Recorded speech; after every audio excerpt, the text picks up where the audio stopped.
Most people spend their lives chasing approval, trying to fit in, be liked, stay accepted. But the moment you turn your focus inward, everything changes. You stop begging for validation and start building inner power. When you focus on you, your mind sharpens, your peace deepens, and your clarity becomes unshakable. This is how real leaders are made. Ignore yourself, and you'll stay at the mercy of everyone else's opinion. But own yourself, and nothing can shake you. The strongest minds are built in silence. In just a few moments, you'll understand why the more you focus on yourself, the stronger your mind, your life becomes. When you focus on yourself, you shift from being a passenger in life to becoming its driver. This isn't just a poetic metaphor. It is a fundamental law of achievement. Most people live reactively. They are pulled by distractions, bent by opinions, and steered by the noise of the world. They hand over the steering wheel of their life to circumstance, waiting for approval, waiting for direction, waiting for luck. But there is a rare type of person, someone who makes a decision to turn inward, to focus the lens on their own thoughts, beliefs, and actions. That person begins to shape destiny. The moment you redirect your attention to yourself, something miraculous happens. You start to see not the mask you wear to fit in, not the illusion you've built to please others, but the raw, unfiltered truth, the potential waiting to be activated. You begin to see your patterns, how you respond to pressure, how you talk to yourself, how you treat your own dream. And in seeing those things, you gain what few possess, clarity. Clarity leads to control, and control is the first brick of power. When you control your thoughts, your responses, your energy, you become immune to chaos. You stop absorbing other people's anxiety. You stop reacting to every spark thrown your way. You begin to move with purpose, guided by something stronger than impulse. That, my friend, is when your strength becomes visible. The Bible offers timeless counsel. In Proverbs 4:23, guard your heart with all diligence, for from it flow the springs of life. Your heart, your inner world, is the source from which all things flow. If your inner world is confused, your outer life will be chaotic. If your mind is scattered, your results will be the same. But when your inner world is guarded and focused, your outer world reflects order, power, and peace. Florence Nightingale understood this principle. Born into privilege, she could have remained comfortably silent. Society expected her to host parties, marry well, and remain in the shadows. But she listened inward, not outward. She felt a divine call to serve, and that inward focus gave her the courage to walk into war hospitals, to defy bureaucracy, and to revolutionize medicine. If she had listened to the noise of the world would have remained noisier, sicker, more chaotic. But because she focused inward, she brought healing out. And now it's your turn. You have a destiny that cannot be discovered externally. It must be unlocked from within. The strongest people you admire didn't get there by luck or validation. They turned their focus inward, identified what needed to grow, what needed to die, and what needed to be built. Then they worked, silently, consistently, with fierce intention. So start now. Begin by noticing where your attention goes. Are you always watching others? Are you always reacting? Or are you shaping yourself each day? The world doesn't need another person trying to please the crowd. The world needs you clear, focused, powerful. Your strength begins with your attention. And the moment you direct it inward, you stop being a passenger in life. You take the wheel, drive. To focus on yourself does not mean to be selfish. It means to be strategic. It means you understand that if the foundation is weak, the entire structure will crumble. The world will often call you self-centered for stepping away to rebuild yourself. Let them talk. What they call selfish is, in truth, sacred. For the person who does not take care of their inner world will soon have nothing of substance to offer the outer world. We live in a culture that celebrates the grind and glorifies exhaustion. People wear burnout like a badge of honor. But the truth is simple. You cannot pour from an empty cup. When you are drained, you operate from survival, not vision. You make decisions based on fear instead of faith. But when you focus on nourishing yourself, spiritually, emotionally, mentally, you operate from overflow. Your relationships deepen. Your influence expands. Your energy becomes magnetic because your fountain becomes unshakable. In Philippians 4:13, Paul declares, I can do all things through Christ who strengthens me. Yet that strength is not a magical burst. It is built like steel forged in fire. Your inner power grows through challenge, repetition, and intentionality. Strength is not something you wait to feel. It's something you create by consistent choices. You train your mind. You condition your responses. You refuse to bow to distraction. That is how focus becomes your weapon. George Washington Carver was not handed a throne. He built one with dirt beneath his feet. Born into slavery, given little access to education, he rose to become a scientific innovator and a force of nature in agriculture. Not because the world cleared a path for him, but because he created his own. He invested in knowledge. He preserved his energy for creation, not complaint. And because he focused on growth, the world had no choice but to take notice. You must do the same. Every day you're given two choices. Scatter your energy outward, trying to be everything for everyone, or direct your energy inward, fortifying the person who can impact everything. When you train your body, you're not just building muscle, you're building discipline. When you read, you're not just consuming facts, you're expanding your world. When you say no to something that drains you, you say yes to something that builds you. Focus is not selfish. It is sacred stewardship of your potential. And do not misunderstand, this path is not easy. Distractions will scream. People will doubt you. Guilt may try to creep in. But remember this, greatness demands separation before elevation. You cannot rise while entangled in everything and everyone. Strategic focus requires boundaries, and boundaries are the birthplace of strength. Your life is a field. You can sow seeds of distraction, or you can sow seeds of destiny. The harvest you receive depends on where you choose to pour your time, energy, and attention. So plant wisely. Protect your ground. Water the roots of your mind with intention. Because the moment you stop trying to fix everything around you and start focusing on what lies within, you become unstoppable. Focus is not a limitation. It is the key to multiplication. Use it wisely. Let it guide you. Because through it, your greatness walks. Most people spend their lives facing outward, trying to fix others, win arguments, or chase after applause. They measure their value by external reactions, spending precious energy trying to shape opinions that were never theirs to hold. But the truth, though uncomfortable, is liberating. The only person you can truly change is you. Real transformation doesn't begin with the world.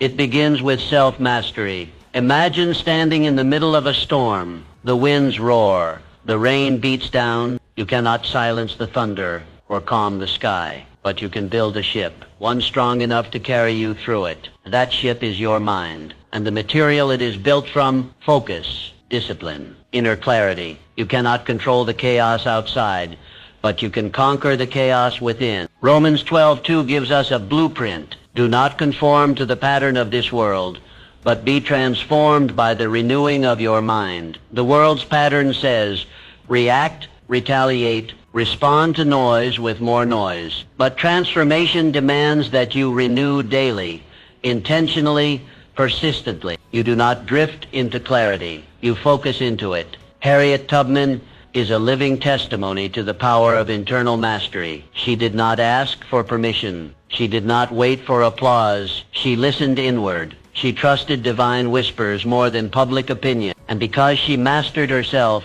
her fear, her focus, her faith, she led others to freedom. She walked through danger with a spirit trained in solitude. That's what you must become. A leader not because you crave attention, but because your inner fire lights the path for others.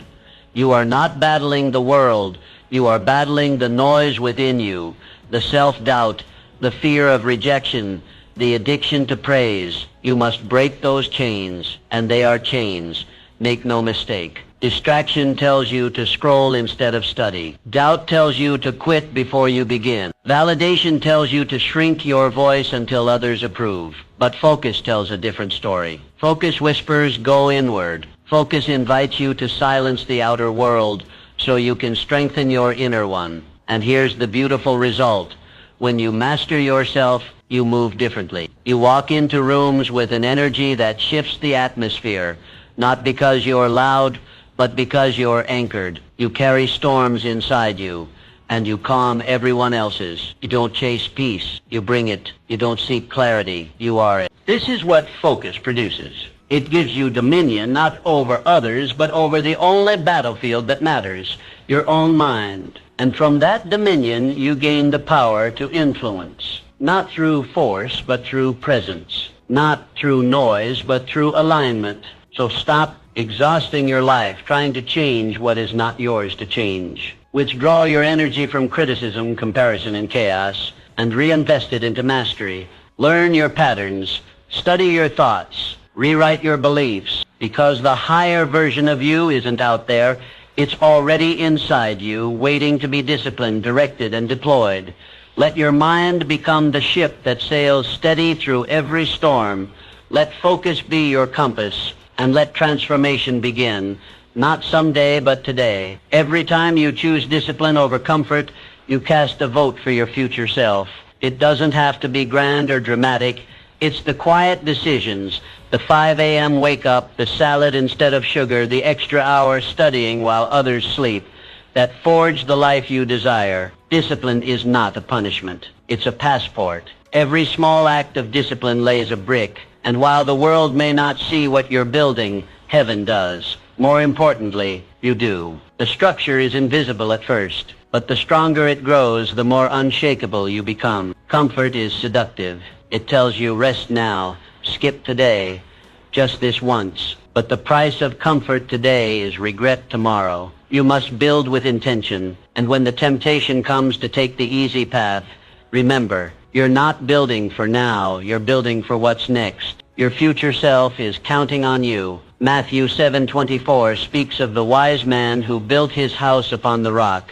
The rains came down, the streams rose, and the winds blew and beat against that house, yet it did not fall because it had its foundation on the rock. That's what focus on yourself creates, a rock beneath your feet, a mind anchored in conviction, a life that doesn't fall apart in storms. You don't escape life's challenges. You endure them because your structure is solid. Booker T. Washington understood this truth. Born into slavery, he didn't have privilege or access, but he had will. He walked miles just to reach education. He scrubbed classrooms just to stay enrolled. He became a student when others said he shouldn't, and then he became a teacher when others said he couldn't. He didn't wait for the world to change. He built strength in silence, brick by brick, lesson by lesson, sweat by sweat. He didn't need ideal conditions. He needed consistency. And so do you. You don't need the perfect gym, the perfect mentor, the perfect moment. You need one choice, one commitment, one step forward, repeated again and again until momentum takes over. Strength is not built in moments of ease. It is forged in fire, in the reps you push through when no one is watching, in the nights you stay disciplined while others indulge, in the decisions that make no noise but change everything. Don't worry if no one notices you're disciplined. Don't expect applause. The strongest foundations are underground. The deepest roots are hidden. Your effort is not in vain. One day, when the storms of life come, and they will come, you will stand firm while others crumble. Not because you're lucky, but because you're built. Every act of self-discipline is a declaration. You're telling the world, I am not here to be shaken. I am here to be steady.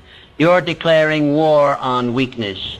You're declaring love for your future. And every brick matters. So today, choose the hard path, the lonely road, the early alarm, the quiet grind. Because that's where transformation lives. That's where greatness begins. And when the flood comes, when the wind howls, when the world trembles, your house will still be standing. Why? Because you built it right. Silence isn't empty. It's full of answers, but you will never hear them if you keep running from yourself. In this modern world, noise has become the addiction of the anxious. People fear silence because it forces them to listen to their doubts, their regrets, and their unlived dreams. But if you're brave enough to sit in stillness, you'll hear something far more valuable: clarity. The strongest minds are not built in chaos. They're forged in solitude. It is in the quiet that the storm within is calm. The world will try to convince you that success requires hustle every moment,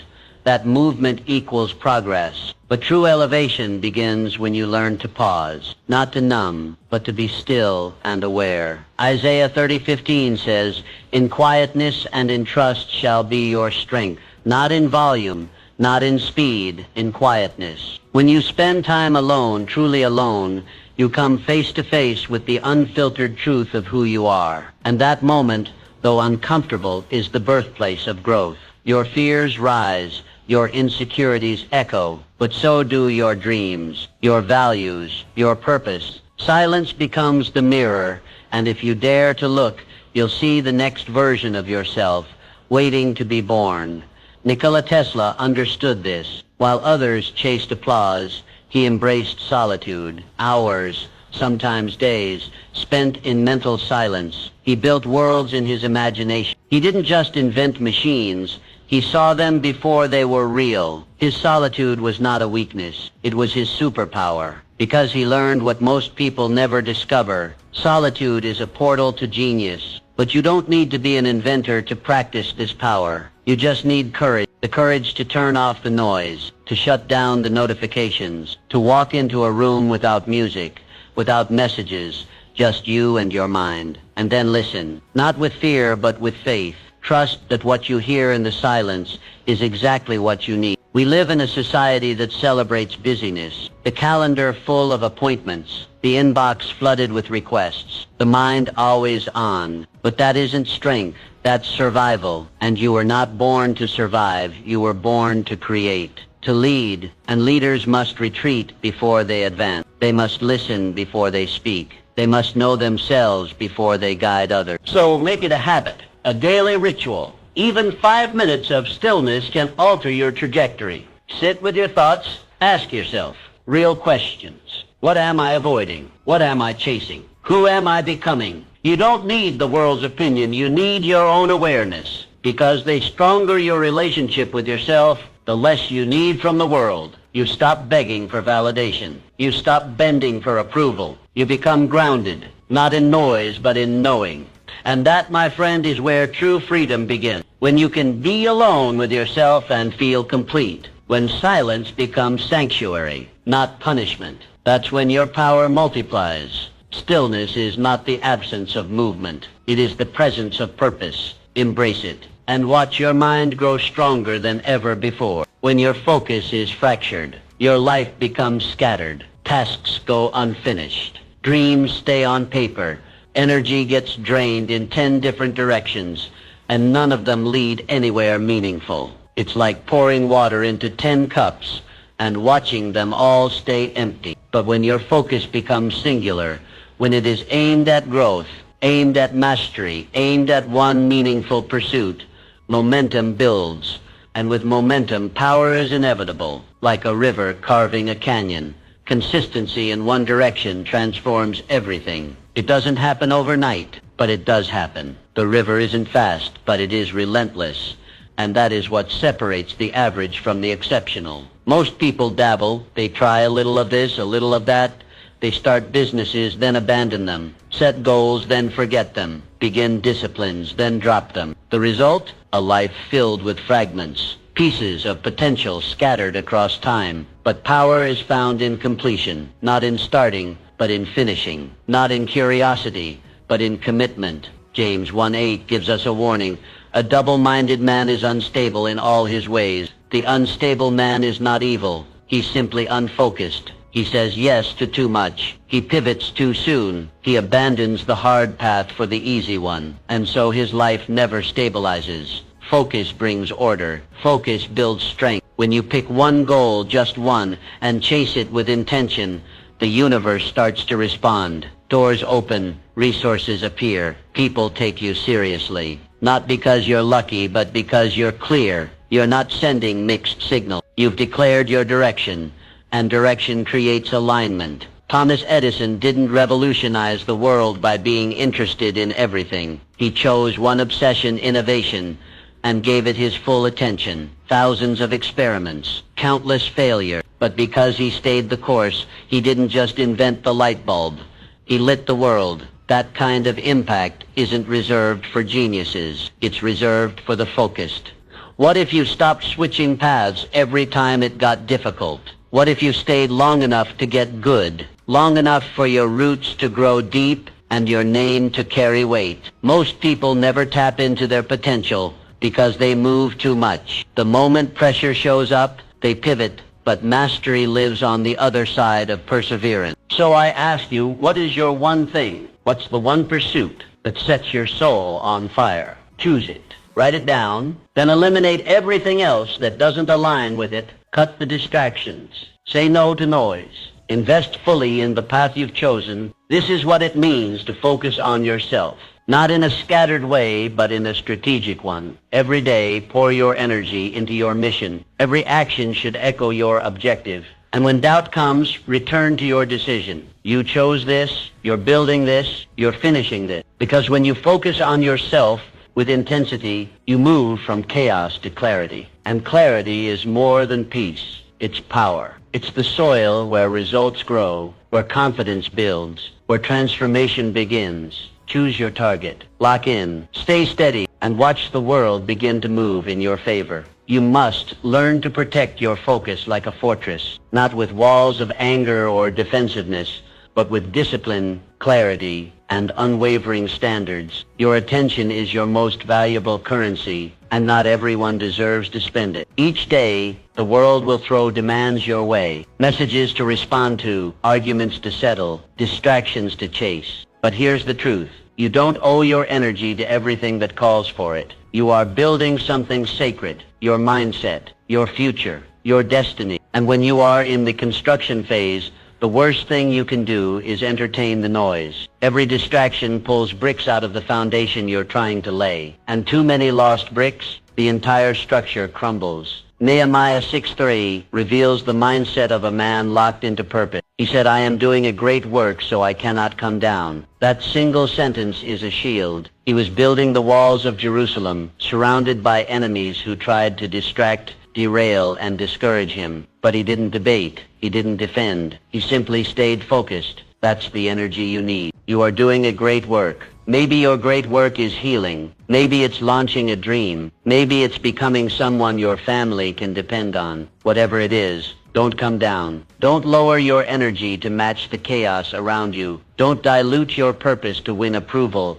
or avoid criticism. Stay at your post. Keep laying bricks. Not every battle is yours to fight. Not every opinion is worth your response. And not every invitation deserves a yes. You must build filters for your focus. Ask yourself, does this align with my mission? If the answer is no, walk away. Silence is not weakness, it's wisdom. Protect your peace like you would guard a treasure, because that's exactly what it is. Every time you say no to something that doesn't serve you, you say yes to something that does. Each boundary is a line drawn in love, not just for others, but for yourself. And with every boundary you set, your focus sharpens, your time expands, your strength multiplies. Think of your focus as fuel. Would you waste fuel on a road that leads nowhere? Would you keep filling a tank with leaks? Then don't leak energy on gossip, on doubt, on people who drain you more than they develop you. Protect your energy like your future depends on it, because it does. Highly focused individuals are not lucky. They're intentional. They don't stumble into peace. They schedule it. They don't accidentally grow. They guard the environment where growth happens. You must do the same. Create sacred space in your life where distractions are not allowed to enter. Whether it's a quiet morning routine, an evening of deep work, or a few hours of no noise, no interruptions, build that fortress. And then watch how fast your life begins to change. Because the moment you become protective of your focus, your energy returns, your mind clears, your pace quickens, and your results, they multiply. You are doing a great work. Do not come down. To focus on yourself is to become brutally honest. No more sugarcoating. No more denial. No more pointing fingers. This is the moment you step into the mirror and face the truth. Not the truth about others, but the truth about you. Growth doesn't begin with positivity. It begins with truth. It begins when you drop the excuses and say, this is on me. Truth is not always pleasant, but it is liberating. John 8:32 says, then you will know the truth, and the truth will set you free. Notice the order. You must know it before it frees you. And knowing it means being willing to see the parts of yourself you've tried to hide. The laziness you blamed on exhaustion, the bitterness you blamed on betrayal, the mediocrity you blamed on circumstance. Truth says own it. Most avoid this because truth is painful. It scrapes away your illusions. It removes the comfort of blame. It exposes the lies you've wrapped around your failure to make it more bearable. But here's the good news. Pain isn't the end. It's the beginning. Because once you admit what's broken, you can begin to build. Truth tears down illusions, yes, but it also builds foundations, solid ones. Andrew Carnegie didn't become the king of steel because the world handed him power. He came to America with nothing, poor, unconnected, but he refused to stay a victim. He took ownership. He didn't complain. He studied. He didn't wish. He worked. He didn't wait. He built, day by day, book by book, sacrifice by sacrifice. And that's what launched him to greatness. He didn't rewrite history by hiding from truth. He used truth as his launch pad. You must do the same, and it begins by asking hard questions. What excuses am I still making? Where have I been lying to myself? What parts of my life have I outsourced to blame instead of responsibility? These questions sting, but they awaken, because behind every excuse is a power you've surrendered. And once you call it out, you take it back. Radical responsibility is not about shame. It's about sovereignty. It's the declaration that your life is your canvas. You are the artist. The strokes may be messy, the colors may bleed, but you're still the one holding the brush. And with truth in hand, you can repaint any story. When you take responsibility, your life becomes malleable, flexible, changeable. You are no longer a victim of your past, your parents or your pain. You are the sculptor. Mold your mind, refine your habits, shape your days with discipline. Let truth carve the life you've been avoiding. This journey is not for the faint of heart, but you're not faint. You're ready. Ready to stop pretending. Ready to stop performing. Ready to become, because becoming begins with truth, and truth begins with focus. So sit with it. Let it sting. Let it cleanse, and then let it set you free. You don't need permission to change your life. You just need truth. And you've already found it right there inside the mirror. No one is coming to save you. Not your boss, not your partner, not the government. And that's not a tragedy, it's a gift. Because once you accept that, your life begins to change. You stop waiting for opportunity to knock. You stop waiting for validation to begin. You stop waiting, period. Instead, you start building, creating, leading. We've been conditioned to believe that help will arrive someday, somehow. But here's the truth. No one's coming. You are the answer to your own prayer. You are the rescue plan. You are the breakthrough you've been hoping for. Psalm 121:1-2 offers this declaration of faith. I lift up my eyes to the mountains. Where does my help come from? My help comes from the Lord. Yes, divine help is real. But notice something powerful. This help is activated by faith in motion. It meets you on the path, not on the couch. It empowers your effort. God won't write your business plan or lift your weights, but he will strengthen you as you do. Faith without movement is fantasy. Madam C.J. Walker, born to parents who had been enslaved, widowed by age 20, a single mother working as a laundress for $1.50 a week. She had every reason to wait for someone to rescue her, but she didn't. She took ownership. She saw a need in the marketplace, hair care products for black women, and turned her pain into a purpose. With no roadmap, no investors, and no guarantees, she built a business empire. She became the first female self-made millionaire in America, not because the world opened the door, but because she kicked it down. That is what it means to focus on yourself, not out of selfishness, but out of intention. You stop outsourcing your destiny. You stop thinking someone else will bring you the life you dream of. You realize this is on me, my mindset, my energy, my effort. No more blaming, no more waiting, no more hoping someone will finally see your potential. You must see it, and then you must act on it. Every minute you spend waiting for the right time, the right partner, the right economy, you lose ground, because the perfect moment is an illusion. It never arrives. The only thing that's real is now. This moment, this decision, this step forward. And here's the paradox. When you stop waiting for help, you find it. Not because it shows up at your door, but because you became someone worth helping. You started moving. You built momentum. You became a magnet for resources, people, and opportunities. Because people don't invest in potential, they invest in progress. And progress only happens when you stop stalling and start building. So take the pressure off everyone else. They are not your saviors. They are not your source. And they don't owe you your future. You owe it to yourself. Pick up the bricks, start laying your foundation, take the next step, even if it's small, because your dreams are not waiting for someone else to believe in them. They're waiting for you to build them. And once you do, help will meet you on the path. Not because you waited, but because you moved. You are not behind. You are becoming. Let that truth take root in your heart. In a world obsessed with speed, comparison, and artificial milestones, it's easy to feel like you're too late, too far gone, too off course. But you are not late. You are in process, and your process has purpose. Comparison is the thief of peace. It pulls your eyes from your own soil and plants them on someone else's harvest. You see their bloom, but not their planting, their glory, but not their grind. You measure your worth by timelines that were never yours to follow. But when you stop comparing your journey to someone else's highlight reel, you reclaim the one thing that matters most, your focus. Ecclesiastes 3:1 says, "To everything there is a season, and a time to every purpose under the heaven." That includes your season, your purpose, your breakthrough. But just as fruit doesn't appear the day after a seed is planted, neither does transformation. There is time for breaking ground, time for darkness, time for pushing upward, and then, only then, time for bloom. Too many people waste their growth energy watching others. They scroll, they envy, they shrink, they feel late to a race that was never meant to be a competition. But you are different. You understand that greatness isn't microwaved, it's marinated. It's cultivated in silence, in discipline, in persistence when no one is watching. Every setback you faced wasn't a delay, it was a teacher. Every detour carried a lesson. Every failure carved deeper roots. And those roots, they will support the weight of your future. Without them, your success would be hollow, easily shaken. But with them, you can stand, because you didn't just grow fast, you grew deep.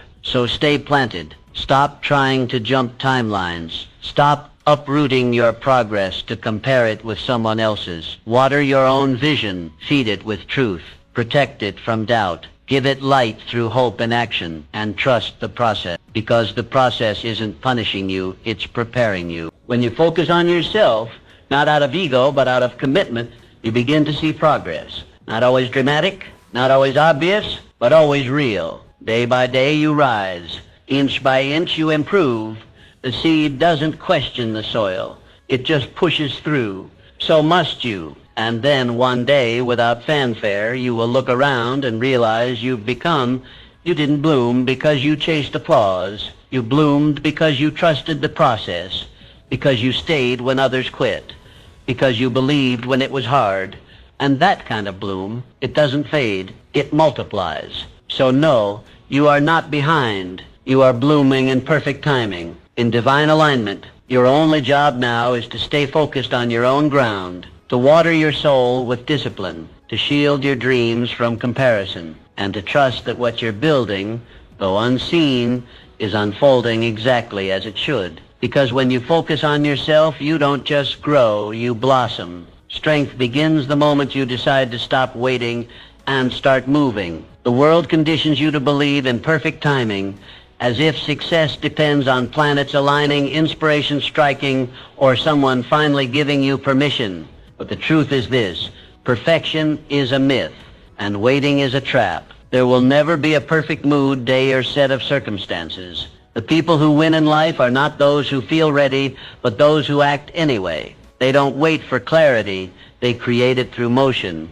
Most people stall their destiny not because they lack talent, but because they lack initiation. They delay decisions, postpone progress, argue with themselves in the name of preparation. But the mind that is trained to act, especially in the absence of comfort, becomes a powerful force.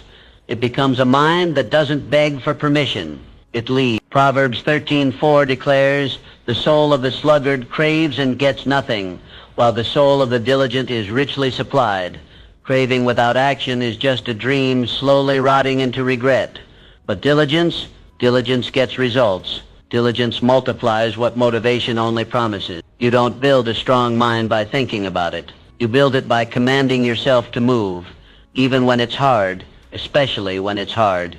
So how do you build that kind of strength? You train your responses. You stop waiting for energy to arrive and generate it through small, disciplined actions. You stop giving yourself multiple options and commit to one clear course. You get up at the time you said you would.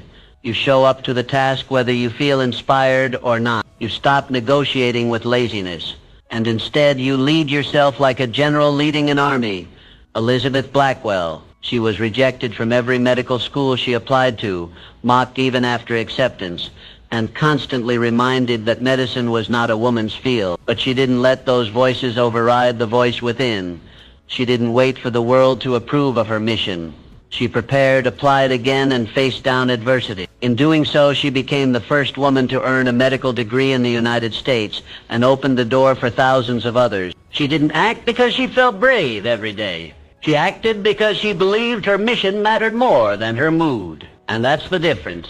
Strong minds don't obey feelings.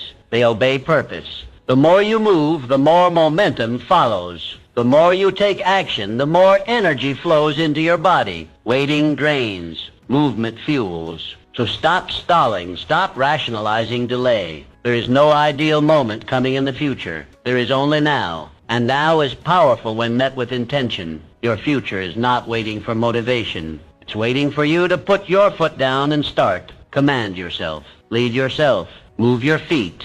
Because strength doesn't come when the timing is perfect.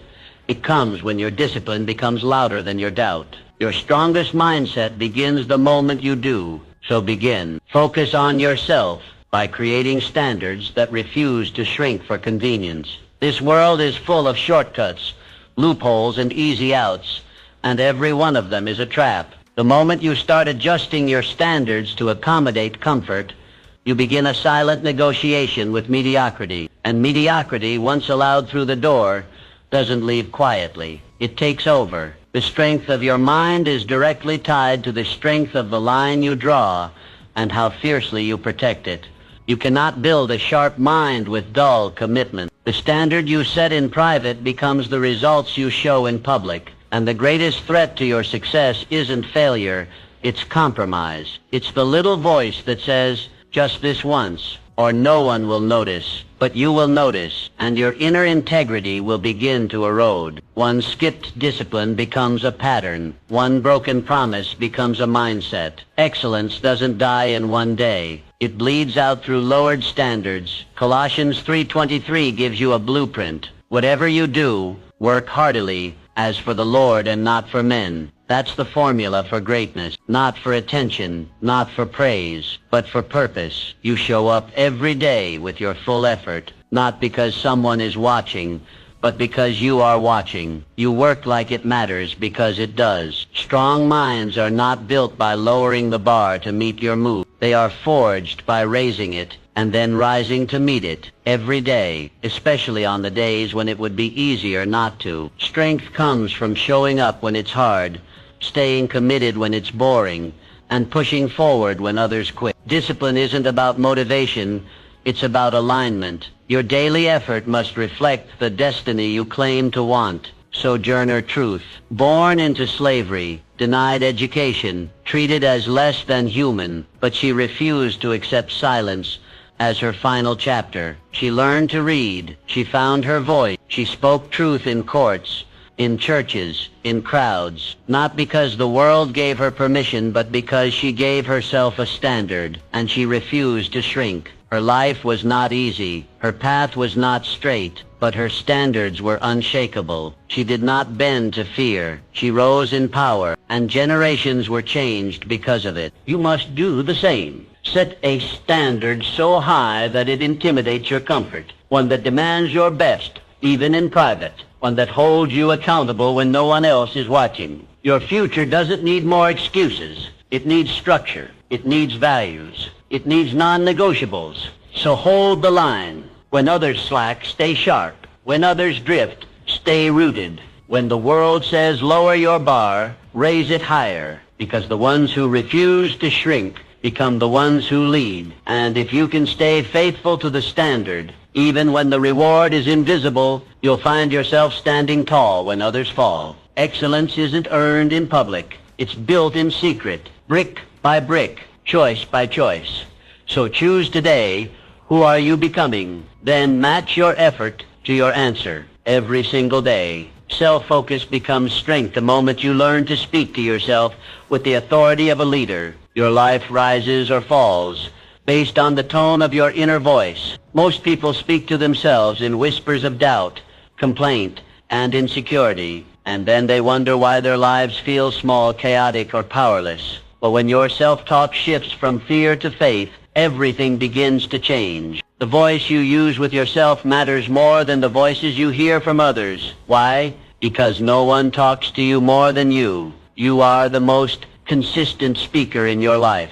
Your words shape your mind. Your mind shapes your actions, and your actions shape your destiny. That's why victim language is dangerous. I can't. I always fail. I'm not good enough. These aren't just thoughts. They're declarations, and declarations become realities. Mark 11:23 tells us, "Truly I tell you, if anyone says to this mountain, 'Be lifted up and thrown into the sea,' and does not doubt in his heart, it will be done for him." Notice it doesn't say, "If anyone thinks." It says, faith isn't just belief.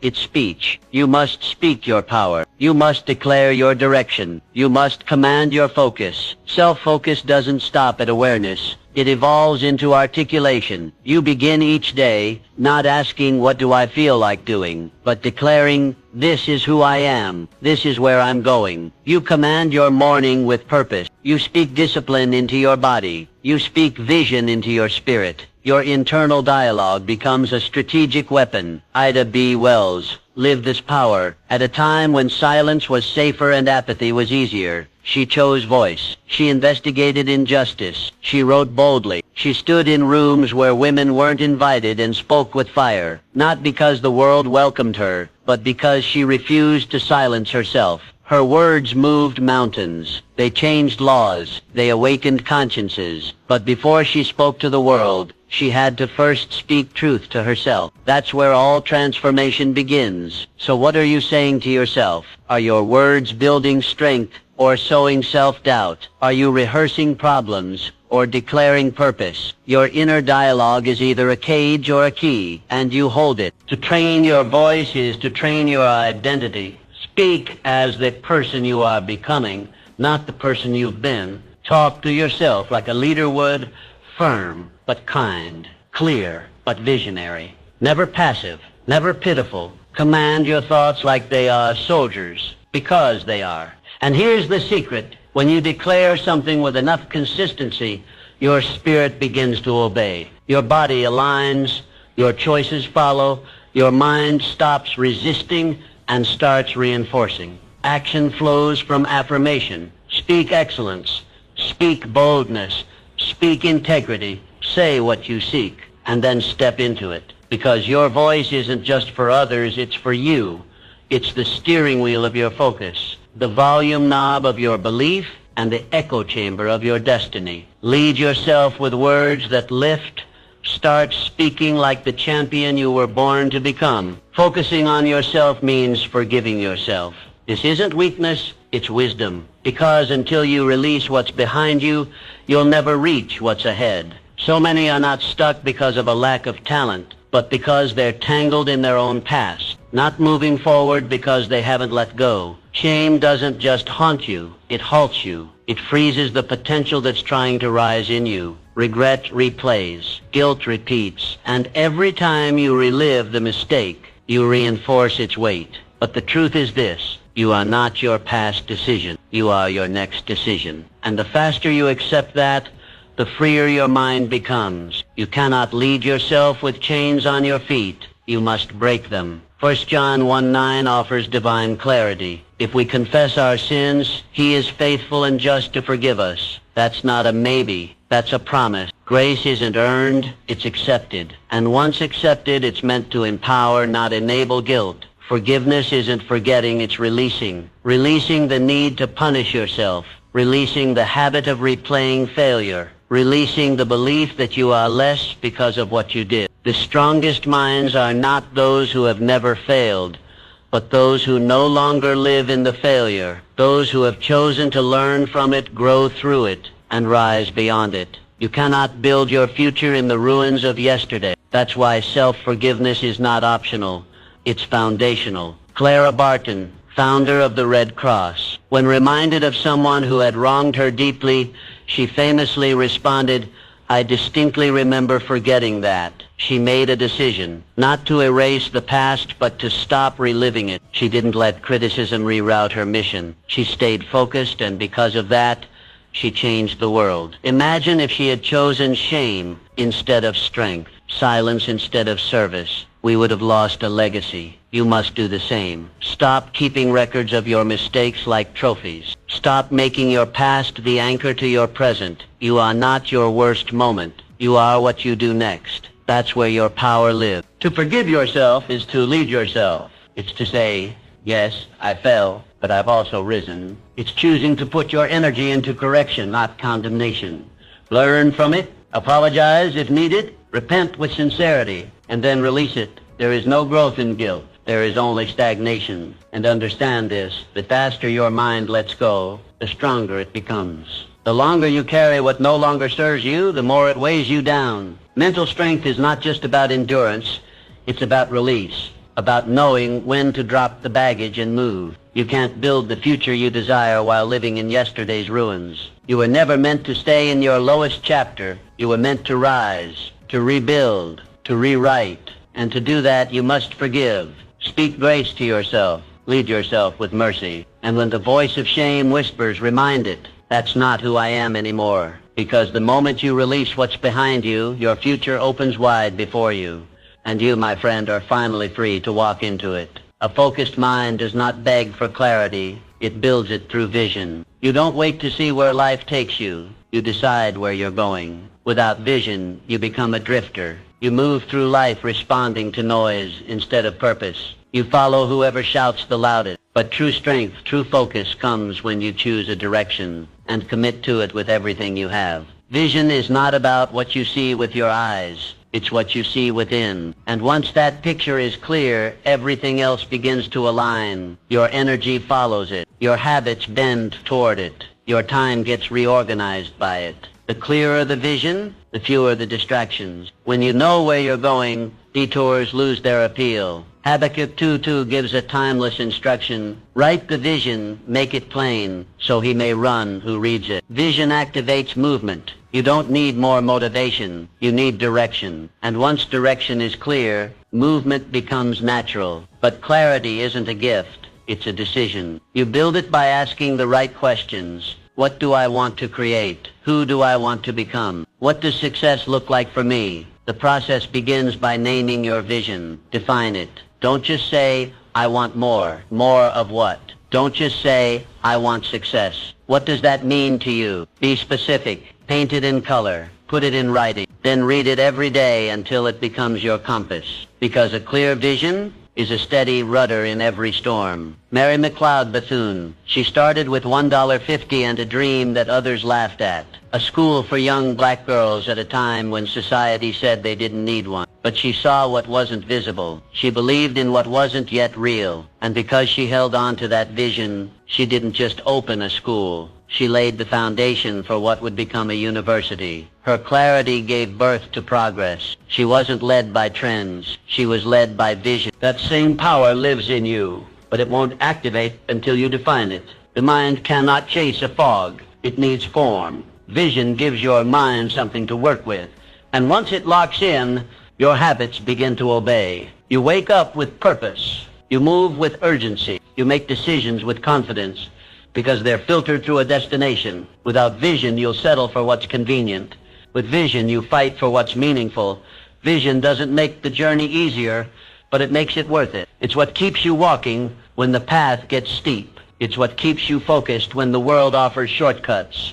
So write the vision, make it plain, not just in your journal, but in your life, in your schedule, in your conversations, in your daily discipline. Let it guide your day and govern your decisions. Speak it, live it, build it, because clarity is not something you wait for, it's something you create. And when you do, your mind stops spinning and starts running towards something real, towards something great. The more you focus on yourself, the more you detach from outcomes you cannot control. Life is full of variables, timelines that shift, results that delay, people who disappoint. And when your peace depends on outcomes, you become a prisoner to the unpredictable. But when your peace is rooted in preparation, you find strength even in the storm. You can't control the weather, but you can build a ship that sails through it. This shift is critical. Most people exhaust their energy trying to predict or manipulate the future. They ask, when will it happen? How will it happen? And the more they fixate, the more they lose momentum. But peace is not found in answers. It's found in action. You build peace like you build muscle, one focused repetition at a time. Matthew 6:34 offers a profound reminder. Do not worry about tomorrow. Each day has enough trouble of its own. Worry does not prevent the storm. It simply weakens your ability to face it. Your job is not to control tomorrow. Your job is to master today. That's where your power lives, in your habits, in your mindset, in your preparation. So what does that look like? It means waking up with purpose, even when results are uncertain. It means building skill, even if recognition is delayed. It means controlling what you can, your effort, your discipline, your learning, while releasing what you can't. The more you pour into what's yours to steward, the less attached you become to what's out of reach. Helen Keller is a testament to this truth. Born deaf and blind, she had every reason to quit, every justification to live in limitation, but she didn't waste time predicting what her life could or couldn't become. She focused on what she had. She trained, she read, she wrote, she practiced relentlessly. And through that focus, she didn't just achieve success, she shattered the world's definition of what was possible. She didn't wait for perfect clarity. She created progress with imperfect tools. Her life reminds us, you don't need perfect conditions to build a legacy. You need focus. You need faith. You need preparation. The outcomes, let them take care of themselves. You must do the same. Let go of the need to know exactly when your breakthrough will come. Stop obsessing over results. Start preparing with excellence. Your readiness is your responsibility. And when you show up fully present, fully prepared, results will come. Not because you chased them, but because you became someone they couldn't ignore. So train your mind to stay grounded. When the future feels uncertain, go deeper into the present. Anchor yourself in today's task. Prepare like it already belongs to you. Let your actions speak louder than your anxiety. Let your work ethic silence the questions. Detach from the outcome. Attach to the process. And watch how peace starts replacing panic. Watch how strength replaces stress. The storm will come. But if your ship is ready, you won't just survive, you'll sail. You don't need to predict the waves. You just need to master the helm. Focus, prepare, and let results chase you. Discipline multiplies when you surround yourself with order. It doesn't start in your calendar. It starts in your space. Because what surrounds you begins to shape you. If your environment is loud, cluttered, disorganized, don't be surprised if your thoughts are too. Chaos outside invites chaos inside. But when you take control of your surroundings, you take control of your focus. There's a silent connection between the order of your environment and the sharpness of your mind. When your desk is clear, your decisions become clearer. When your schedule is structured, your energy flows with direction. 1 Corinthians 14:40 gives a timeless instruction. Let all things be done decently and in order. It's not just a verse for church. It's a blueprint for a life of excellence. Disorder distracts. Disorder drains. But when everything around you is arranged with purpose, your mind stops wasting energy on confusion and starts using it for creation. You move faster. You think better. You respond with intention. How do you create this kind of order? You start small. Clean your space. Every item in its place. Declutter the unnecessary. Keep only what fuels your mission. Then organize your priorities. Not everything is urgent. Not everything deserves a yes. Rank your responsibilities by alignment with your purpose. Finally, schedule your excellence. Greatness doesn't happen spontaneous. It happens when excellence becomes an appointment you keep, not a mood you chase. Block time for focused work. Protect your mornings, respect your rest. Order isn't restriction, it's liberation. It frees your mind from decision fatigue. It releases your focus from chaos. Wilma Rudolph lived this truth. Born prematurely and diagnosed with polio, she had every reason to believe the future would be small and limited. But she didn't let her external conditions dictate her internal discipline. She trained with structure, recovered with routine, practiced with precision. Her environment wasn't perfect, but her preparation was. And because of it, she became the fastest woman in the world. Wilma didn't win with talent alone. She won with order. Her daily rhythm was built around improvement. Every move she made aligned with her goal. And when race day came, she wasn't hoping, she was ready. That's what order gives you, readiness.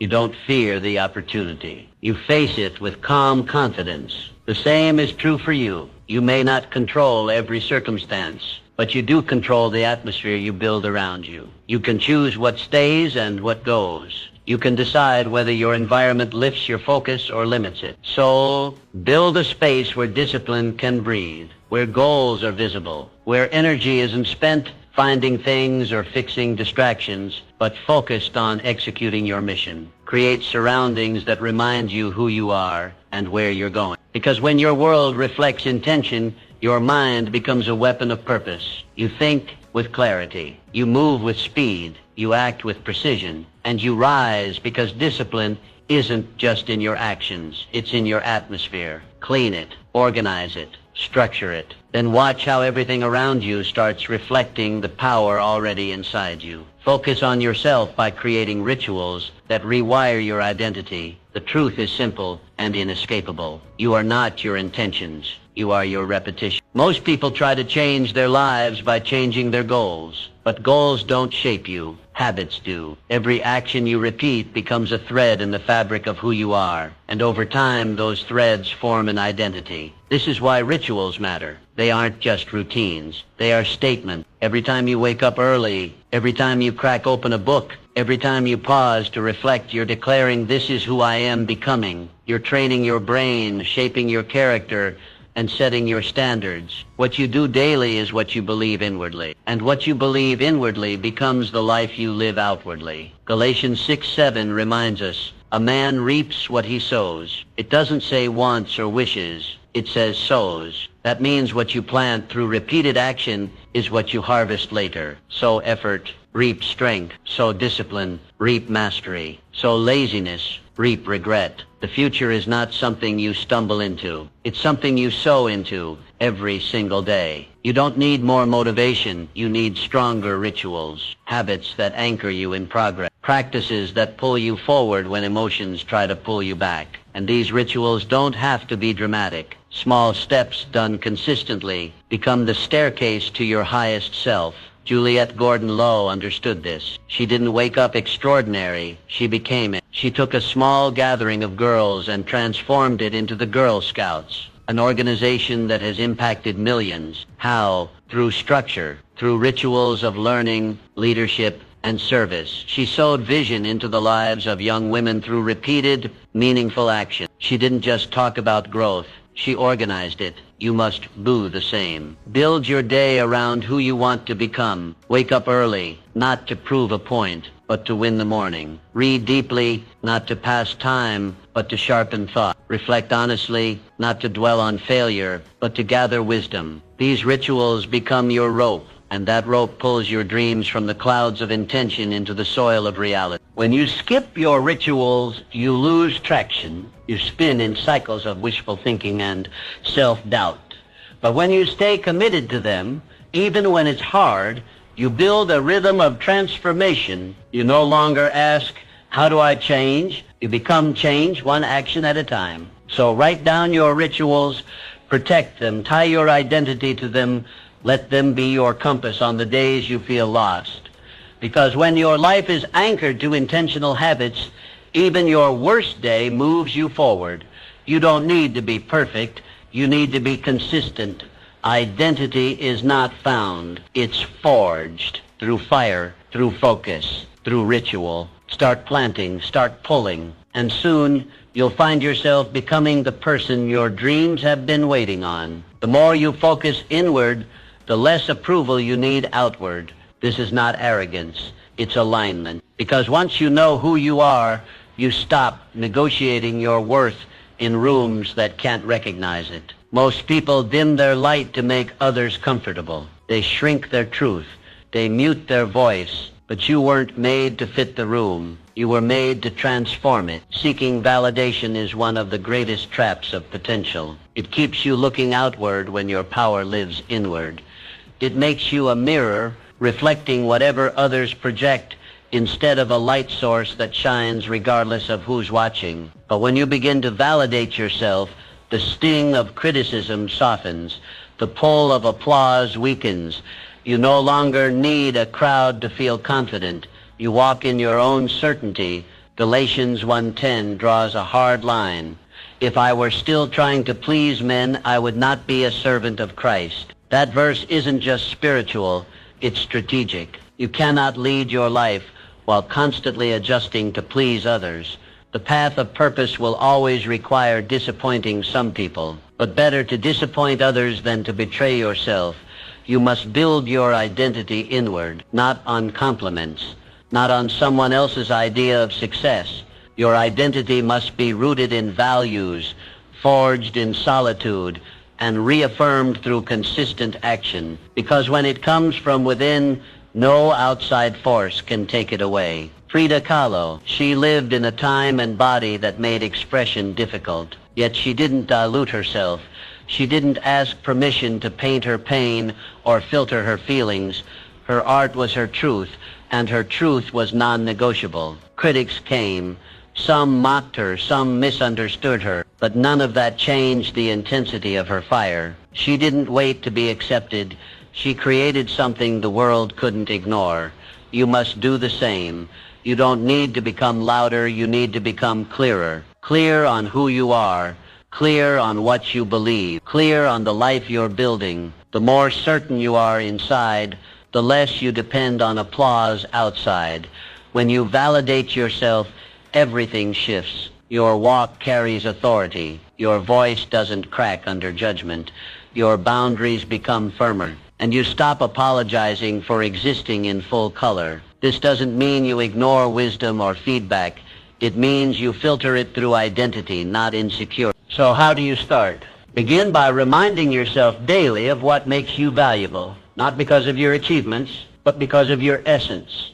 Speak truth over yourself before the world speaks lies. Affirm your worth. Stand by your convictions. Walk into rooms like someone who doesn't need to be chosen because you already chose yourself. Don't shrink. Don't bend.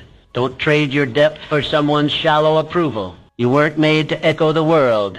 You were made to shape it. And when your validation comes from within, the world doesn't give you confidence. It confirms it. Your energy speaks before you do. So carry it like truth, walk it like power, and know this.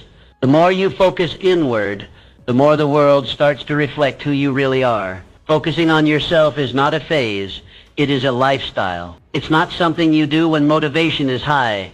It's not a season you pass through. It is a commitment to excellence, repeated daily, regardless of circumstances. The moment you stop, drift begins. And drift is subtle. It disguises itself as rest, as ease, as normalcy. But beneath the surface, you're slowly surrendering direction. Your mind, like any muscle, must be trained. Left unattended, it reverts to weakness. It falls prey to distraction. It forgets its mission. That's why focus isn't something you find once. It's something you forge every single day. Discipline isn't a punishment.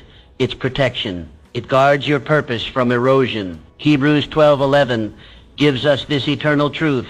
No discipline seems pleasant at the time, but later it produces a harvest of righteousness and peace. The harvest doesn't come immediately. It doesn't arrive with applause, but it comes to those who persist, to those who build even when it feels like nothing's changing, to those who sharpen their mind while others sleep. You're not just chasing success, you're shaping a legacy.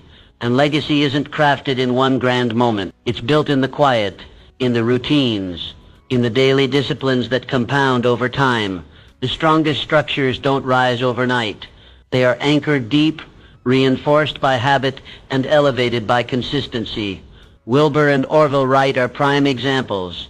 They weren't born with wings. They earned them through years of trial, repeated crashes, endless setbacks. They didn't stumble into flight. They disciplined themselves into it. Each failure taught them. Each attempt refined them. While the world doubted, they built. While critics mocked, they studied. And because they chose focus as a lifestyle, they achieved the impossible. You must do the same. Discipline cannot be a mood. It must be a method, a code, a system you live by whether you feel like it or not. Build daily, not just when it's convenient. Think sharply. Even when your mind wants to wander, live intentionally. Even when routine tries to lull you into apathy, set your alarm with purpose. Start your day with clarity.